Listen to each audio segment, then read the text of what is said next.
بسم اللہ الرحمن الرحیم۔ السلام علیکم ورحمۃ اللہ۔ Army chief general Asim Munir نے مسلسل پچھلے ایک مہینے سے اس طرح کے معاملات سنبھالے ہیں، کنٹرول سنبھالا ہے،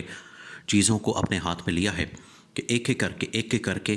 جنرل عاصم منیر سپہ سالار کی جانب سے بیانات، خطابات اور اہم ترین دورے نظر آ رہے ہیں۔ دو اہم ترین کور کمانڈرز، اس کے بعد مظفر آباد کو دورہ، اس کے بعد پورے پاکستان کے اندر فوج کو تعینات کرنے کا فیصلہ۔ اب ان کی جانب سے یہ جو اہم ترین الیکشن ڈے کے بعد، الیکشن ڈے کے موقع پر جو اہم ترین خطاب ہے اور حکومت سازی کے عمل کے معاملے پر جو وہاں پر ہونے والا اہم ترین اجلاس ہے، وہ اس وقت بہت ساری جگہوں کے اوپر خبر کے طور پر چل رہا ہے اور اس کی اہمیت بہت زیادہ ہے، کیونکہ پاکستان میں اس وقت الیکشن ہو رہے ہیں اور الیکشن کے دنوں میں، الیکشن والے دن اس چیز کی بہت زیادہ اہمیت بڑھ جاتی ہے کہ آگے حکومت سازی میں کس کو کیا حصہ ملے گا، کس کے پاس کتنی سیٹیں ہوں گی۔ یہ انتہائی اہم ترین معاملہ ہے، اس کو آپ نے سمجھنا۔ دیکھیں، جو پی ڈی ایم حکومت نے تباہی اور بربادی پھیری تھی، جس کے اندر یہ نون لیگ شامل ہے، جس کے اندر یہ پیپلز پارٹی شامل ہے، جس کے اندر یہ جمعیت علماء اسلام شامل ہے، ایم کیو ایم شامل ہے، یعنی کہ جتنی بھی جماعتیں ہیں سوائے عمران خان کے، کیونکہ عمران خان تو اس وقت حکومت میں نہیں تھا، عمران خان حکومت سے باہر تھا۔ باقی جتنی پولیٹیکل پارٹیز ہیں، باقی جتنی سیاسی جماعتیں ہیں، وہ تمام کی تمام حکومت کے اندر تھیں، حکومت میں موجود تھیں، اور انہوں نے اتنی زیادہ تباہی اور بربادی پھیری، اتنا ملک کا بیڑا غرق کیا، معیشت کو تباہ و برباد کیا اور درم برم کر دیا پورا نظام، جس کی وجہ سے جنرل عاصم منیر کو تمام معاملات کو سنبھالنا پڑا۔ آپ یہ دیکھ لیں کہ پچھلے ایک مہینے میں 2 مسلسل کور کمانڈرز کانفرنس کرنا، یہ بڑی غیر معمولی بات ہے، یہ کوئی چھوٹی بات نہیں ہے، یہ بڑی غیر معمولی بات ہے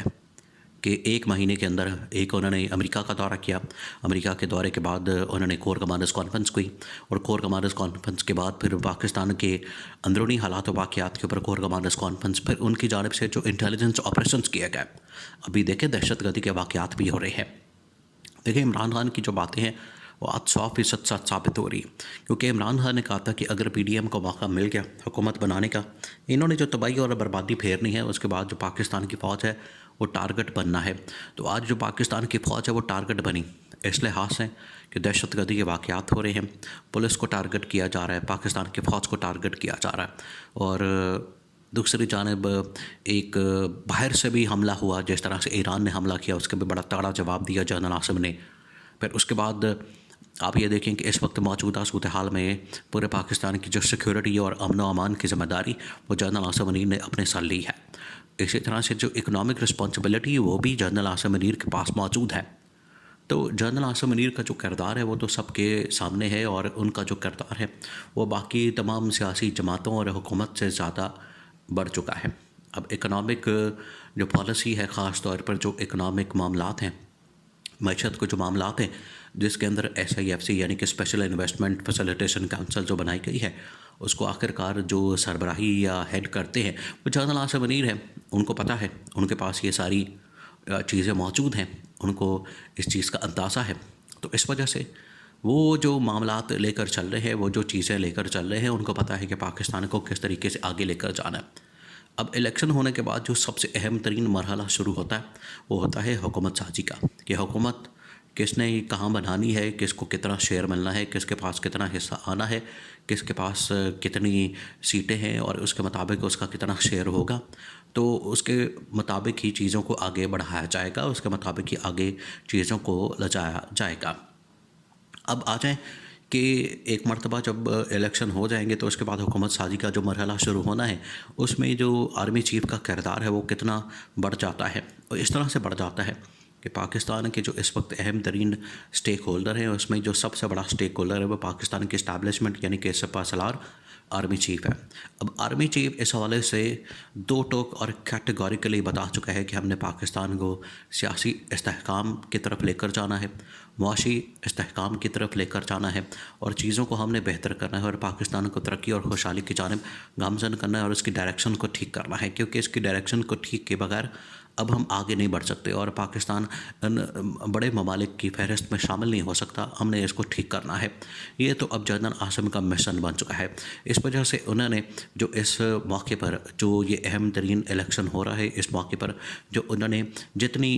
جی ایچ کیو کے اندر میٹنگز اجلاس اور ادھر ادھر جو سب کچھ کیا ہے اس کا صرف اور صرف فوکس اس کا صرف اور صرف جو مقصد ہے اس کی صرف اور صرف جو ڈائریکشن ہے وہ یہی ہے کہ پاکستان کو ہم نے تمام موجودہ بحرانوں سے کرائسس سے پاکستان کو تمام مسائل سے نکالنا ہے. اور اب یہ جو 2024 کا سال ہے اس کا آغاز ہی الیکشن سے ہو رہا کیونکہ پچھلے تقریباً 1 مہینے سے الیکشن کا ماحول بنا ہوا ہے پاکستان کے اندر. 8 فروری کی تاریخ جو ہے وہ آ چکی ہے. تو اب 8 فروری جو ہے یہ پاکستان کے اندر تاریخی دن ہے اور تاریخی دن کی مناسبت سے یہاں سے آگے جو پاکستانی قوم ہے جو پاکستان کی ترقی اور خوشحالی کا سفر ہے وہ شروع ہونا ہے. اب جنرل عاصم منیر کوئی اقتدار میں آئے ہوئے یا پاور سنبھالے ہوئے یا آرمی چیف بنے ہوئے تقریباً کوئی 1.5 سال ہونے کو ہے. تو اب آگے ان کا 1.5 سال بچا ہے. اس وجہ سے یہ جو اگلا 1.5 سال ہے اس میں یہ جو چینجنگ ہوتی ہے ٹاپ لیول کی ملٹری کمانڈ کی یہ بہت زیادہ اہم ہو جاتی ہے اور یہی آخر کار آگے آپ کی جو پوری کی پوری جو سیاسی صورتحال ہے اس کو ڈیفائن کرتی ہے, سیاسی فیصلوں کو ڈیفائن کرتی ہے اور اس میں بڑا اہم ترین کردار ادا کرتی ہے. تو جنرل عاصم کا یہ اہم ترین معاملات کے اوپر ساری نظر رکھنا, ان کی نگرانی کرنا اور خاص طور پر جو آج کل سیاسی انتقامی کارروائی عمران خان کے خلاف کی جا رہی ہے اس کے حوالے سے بھی انہوں نے 2 ٹوک انداز میں موقف اختیار کیا کہ عمران خان کے خلاف ہونے والی انتقامی کارروائیاں, عمران خان کے خلاف ہونے والے مسائل اور چیزیں یہ کسی صورت بھی پاکستان کو سیاسی استحکام کی طرف نہیں لے جا سکتی. تو اس وجہ سے ہمیں ان کو ختم کرنا ہے عمران خان کے خلاف ہونے والی انتقامی کارروائیوں کو, تاکہ ہم چیزوں کو آگے بڑھا سکیں اور مسائل سے نکلیں, بحرانوں سے نکلیں اور جو پاکستان جن الجھنوں کے اندر جن چیلنجز کے اندر پھنسا ہوا ہے وہاں سے نکلیں اور پاکستان کو آگے بڑھائیں. یہ مین فوکس ہے. نوجوانوں سے اسی وجہ سے خطاب بار بار کیا جا رہا ہے جنرل عاصم کی جانب سے, کسانوں سے, مزدوروں سے, بزنس مینوں سے, کاروباری لوگوں سے, عالمی برادری سے, طاقتور ممالک سے. وہ خطاب کرنے کا مقصد کیا ہے؟ تاکہ پاکستان کے لیے کوئی نہ کوئی سلوشن نکالا جا سکے, پاکستان کے لیے کوئی نہ کوئی راستہ نکالا جا سکے, پاکستان کو آگے بڑھایا جا سکے, پاکستان کے لیے کوئی ڈائریکشن سیٹ کی جا سکے, پاکستان ایک ترقی اور خوشحالی کی جانب گامزن ہو سکے. یہ نہیں ہو سکتا کہ پاکستان کو اس طرح سے تنہا یا ان طاقتوں کے پاس چھوڑ دیا جائے جس طرح سے شریف خاندان ہے, زرداری خاندان ہے. یہ تو پاکستان کو نوچ کر کھا جائیں گے. انہوں نے پہلی جو تباہ و برباد کر دیا, مزید جنرل عاصم منیر اس چیز کو افورڈ نہیں کر سکتے, اس لیے مکمل طور پر ان کے ہاتھ میں نہیں دیا جا سکتا. اگر یہ سیٹیں نکال لیتے ہیں ویسے تو چانسز یہی ہیں کہ عمران خان بڑی آسانی کے ساتھ ایک بڑا شیئر حاصل کر سکتے ہیں جس کی وجہ سے عمران خان کی رہائی بھی ممکن ہو سکے گی.